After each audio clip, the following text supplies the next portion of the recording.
Hello students, welcome to Biozone. You know that in previous video we have studied about taxonomic hierarchy, right? In today's class, we will be discussing some scientific names and some examples related to that taxonomic hierarchy that are given in your NCERT. Okay, so today we will be covering those examples and we will discuss that. Okay, so let's get started. Okay. We know that what is taxonomic hierarchy? Taxonomic hierarchy means a sequential arrangement.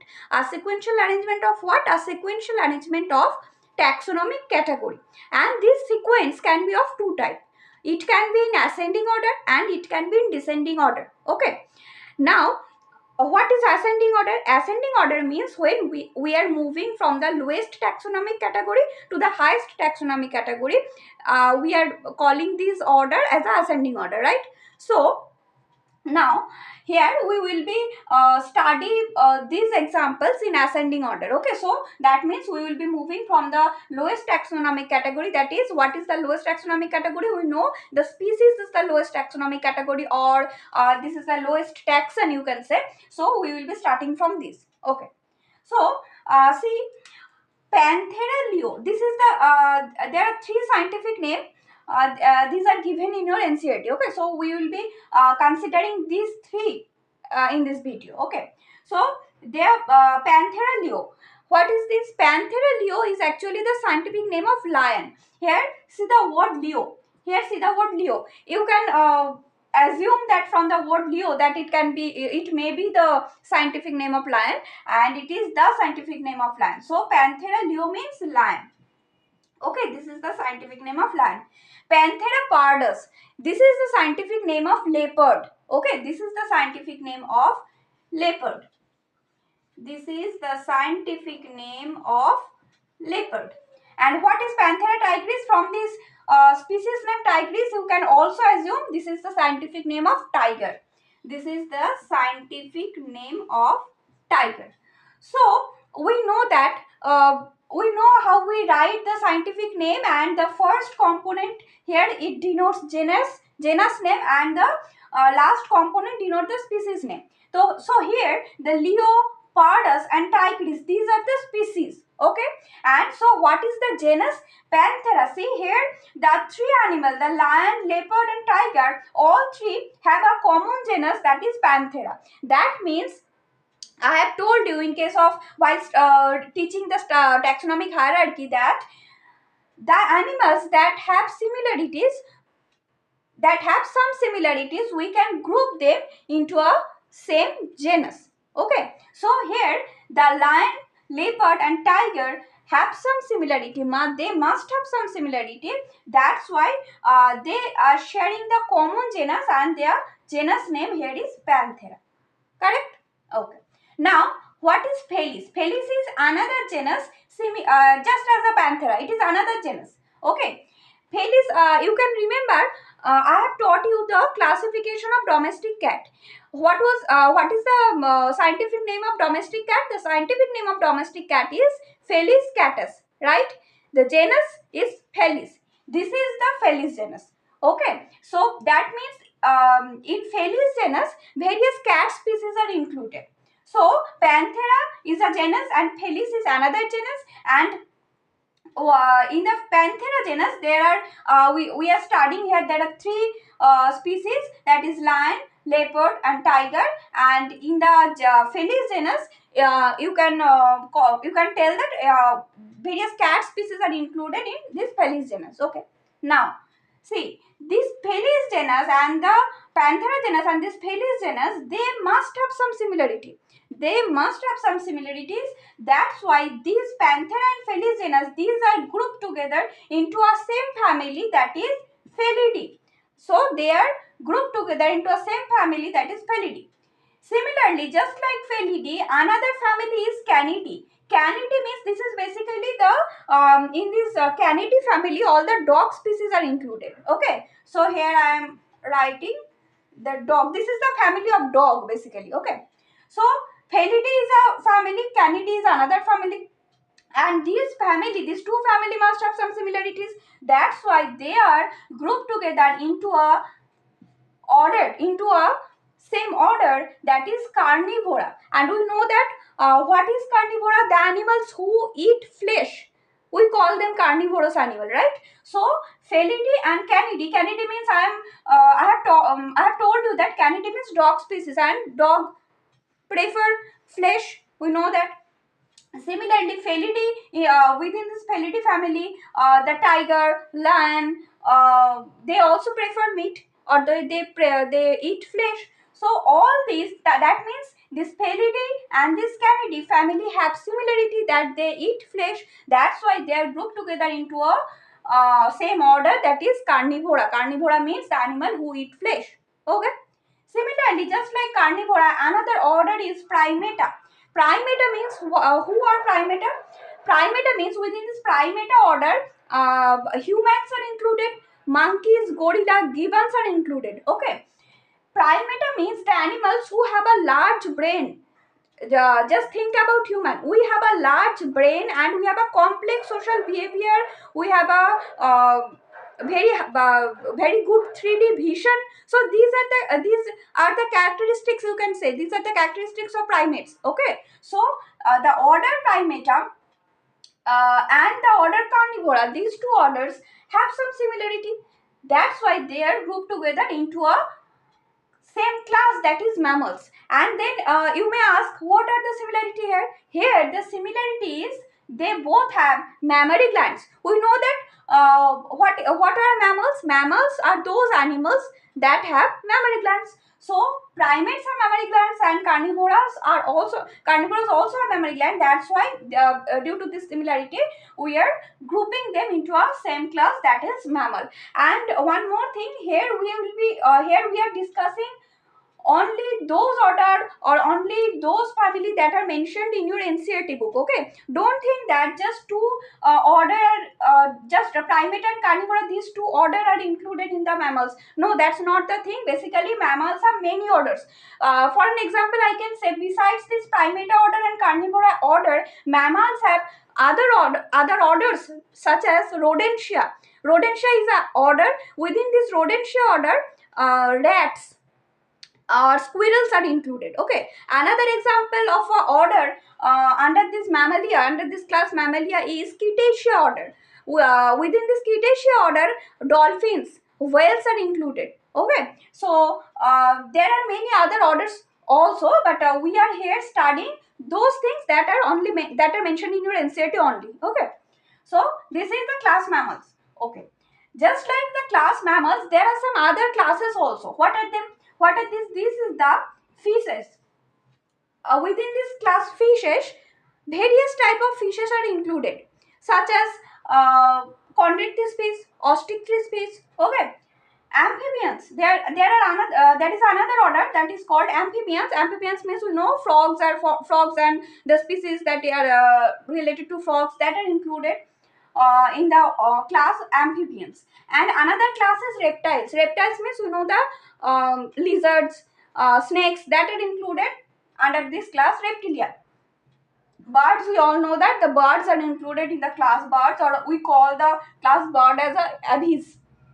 And we know the mammals means the animals who have mammary gland, those are included in the class mammals. So these are various classes, and all these classes have some similarity. That's why they are put together under a same phylum, that is Chordata. Now what is Chordata? Chordata means the animals that have notochord and nerve cord. So these animals are grouped together under Chordata. That means all the classes, animals that are included under all these classes, they possess notochord and nerve cord. Okay. Okay. Now, just like the phylum Chordata, there are some other phylum also, such as Annelida. Annelida means here the earthworms, leeches are included under this phylum Annelida. Porifera, sponge-like animals are included under this phylum Porifera. And just like this, there are other phylum also, like Echinodermata, starfish is included under Echinodermata. Like there is Arthropoda. There is another phylum named Arthropoda. All the insects, spiders are included under Arthropoda. Okay, so there are other phylums too. So And all these phylums are included under the highest taxonomic category, that is Animalia, because these are all animals, and due to this similarity they are grouped together under the highest category Animalia, kingdom Animalia. Okay, I hope it is clear. Now we will be moving towards plants. Okay, see, we will be starting from the species Solanum tuberosum. See, Solanum tuberosum, this is actually the scientific name of potato. Solanum tuberosum means this is the scientific name of potato. Solanum nigrum, this is actually a type of berry. Okay, this is actually a type of berry. So this is the scientific name. Solanum melongera, this is the scientific name of brinjal. Okay, this is the scientific name of brinjal. So here all these species, here tuberosum, nigrum, melongera, these are species, and what is the genus of these three? The genus is Solanum. See, the genus is Solanum. That means these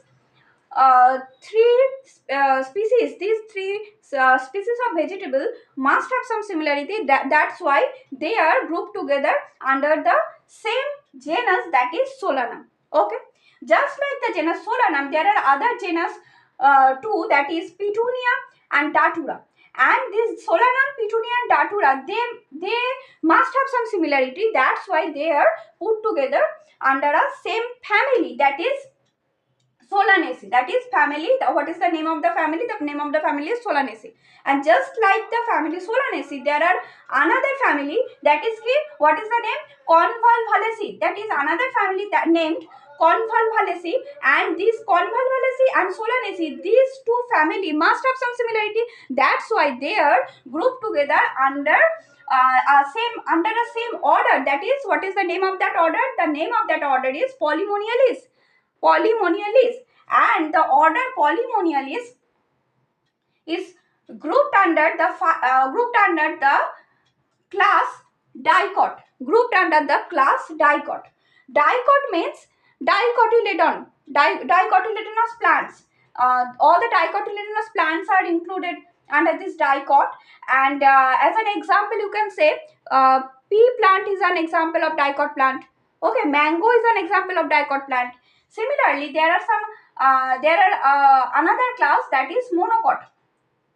Monocot means monocotyledonous plants are included under this monocot. And as an example, you can say rice plant, wheat plant. These are the example of monocotyledonous plant.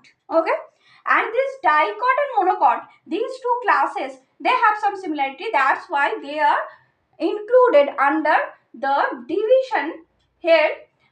Just notice here we are using the term division instead of phylum, because here we are talking about plants. That's why instead of phylum that we used in case of animals, we are using here the term division. Okay, so this dicot and monocot, these two classes are included under the division Angiosperm. Under the division Angiosperm. And Angiosperm, and the another, but just like Angiosperm, there are some other division also, like Gymnosperm. As an example of Gymnosperm, you can say Pinus, pine plant, cycas plant. These are the example of Gymnosperm. Just like Gymnosperm, there are some other divisions also. There are some other division of plants also, such as mosses. Mosses comes under division Bryophyta. Fern, this comes under the division Pteridophyta. Okay, so these are various division of plants. Okay, so all these divisions of plants are grouped together under the highest taxonomic category, that is kingdom Plantae. Okay. Now, there are some, you can see at the end of the chapter, the living world, you can find a table. You can find a table there. So, this table, I have written this table in the form of this classification. Basically, this table is very important for you. And here, see, here we will be learning about the classification of human. We will be learning about the classification of housefly, and we will be learning about the classification of mango, and we will be learning about the classification of wheat. Okay. So basically this classification are given in the format of table in your NCERT book. Okay. So we know that what is the classification of human? I think you can tell me that now. Basically, the kingdom is Animalia. Human falls under kingdom Animalia, right? Phylum Chordata. We all have notochord. That's why our phylum is Chordata. We have notochord and nerve cord, and we have mammary glands. So that's why our class is Mammalia. We have a large brain and social complex social behavior and a 3D eyesight.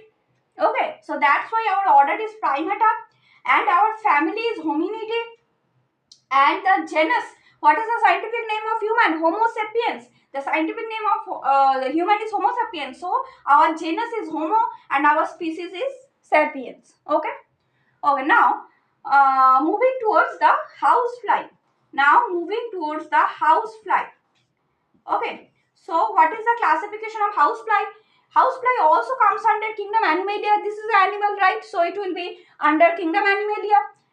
Phylum Arthropoda. All the insects are classified under phylum Arthropoda. Okay, so the phylum Arthropoda, class Insecta, we know that this is an insect, fly is an insect. So here the class is Insecta, the order is Diptera, and the family is Musidae, and the genus is Musca, and the species is Domestica. So what is the scientific name of housefly? The scientific name of housefly is Musca domestica. Okay.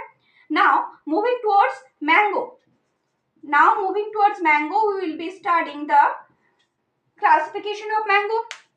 Here the kingdom is Plantae. We know that it is a plant kingdom. Plantae. Division is angiospermy. I have told you that the mango is angiosperm. So division here angiospermy. Class is dicotyledone. It is a dicotyledonous plant. So the class is dicotyledone. Order is Sapindalis. Here the name of the order is Sapindalis. And what is the family name? The name of the family here is Anacardiaceae. Anacardiaceae. Here the genus is Mangifera and the species is Indica. We know that. What is the scientific name of mango? That is Mangifera indica. Now moving towards wheat. This is the classification of wheat plant, and here it is also a plant, so the kingdom will be kingdom Plantae. It is also angiosperm, so the division is angiospermy. Here the class is Monocotyledone. This is a monocotyledonous plant. Okay. Here the order is Poelis and the family is Poaceae. Here the genus is Triticum and the species is Astribum. That's why the scientific name is here. The scientific name of wheat is Triticum astribum. Okay. So with this, the chapter the living world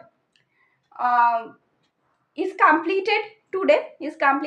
And from the next class we will be studying a new chapter. Hope you have understood today's topic.